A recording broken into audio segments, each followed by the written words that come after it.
What's up everyone, welcome to another video. So 2020 is almost at its conclusion, and what a year it has been. So let's just skip ahead to 2021. Now I'm not sure when AMD is going to release its budget Zen 3 chips like the 5300 or the 5100, so I'm just going to make a video on its current budget Zen 2 chip, the 3100. This chip is priced at $99 US, and if you pair it with an A320 board, some 3200 MHz RAM, which can also be had for about $60 each, and pair it with an RX 590, which is around $130, you can build yourself a great budget gaming machine that is very formidable at 1080p.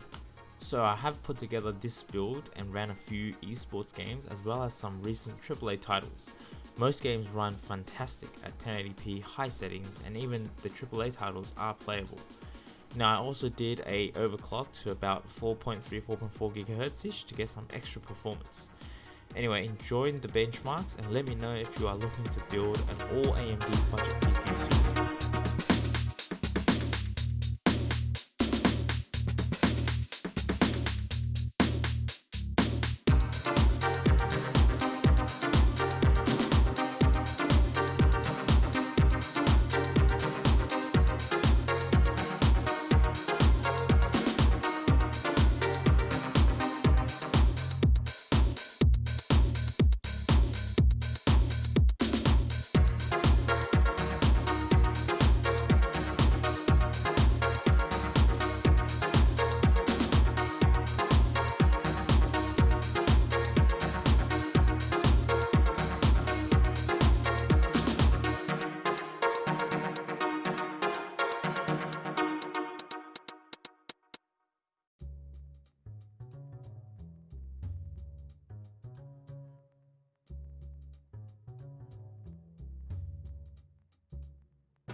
Thank you.